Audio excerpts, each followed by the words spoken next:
Want to lay out for folks. We know some information. We've learned some key details this afternoon. There are still some unanswered questions that will be important as this investigation continues to unfold. First of all, the motive, right, as well as any charges that could be filed. We may find out more about that piece of it sometime maybe in the next 60 to 90 minutes. Also, what about the shooter's past interactions with police, this person of interest? Police had said that was contact of a what they described as nonviolent nature. What does that mean? Do we have any more details on that? We're also waiting to learn the IDs of all 6 people killed in this attack. And then there are questions as to whether President Biden will visit Highland Park. He was noncommittal when asked about that just a couple of hours ago. So, Kathy, let me go to you. As we're waiting the answers to some of those key questions, talk to us about what we've learned from investigators. And I understand some new numbers now on the number of victims, 7 people killed. Presumably, we now know another person has died in the hospital, according to the Lake County Sheriff.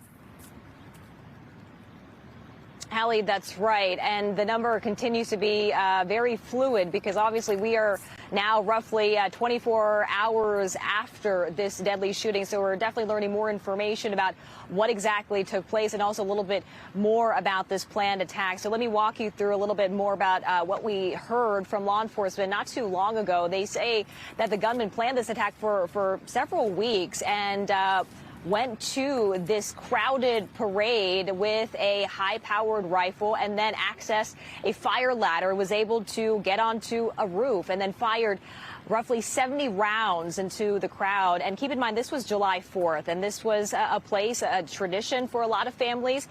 So there were a lot of young kids in the crowd, as well as you mentioned, there were dozens who were injured. But the gunman was able to kind of flee the scene and kind of go through the crowd because, as you mentioned, was disguised wearing women's clothing and eventually walked to his mother's home, which wasn't too far away from the crime scene, and then got into her vehicle and then was able to drive away briefly. So there was a chase, a pursuit, and eventually later on the evening, so roughly about 8 hours after the shooting, officials were able to apprehend him on the interstate without any incident. And officials are saying that they also retrieved another rifle in that vehicle. But here's a little bit more from that press conference not too long ago about how they were able to get a break in this case. Take a listen. So investigators did a really good job. The ATF was phenomenal yesterday. They expedited a trace of the firearm. That was a major investigative lead for us. In addition to that, the witness statements, the videos that we obtained from people that turned them in, and the businesses, they all helped us tremendously.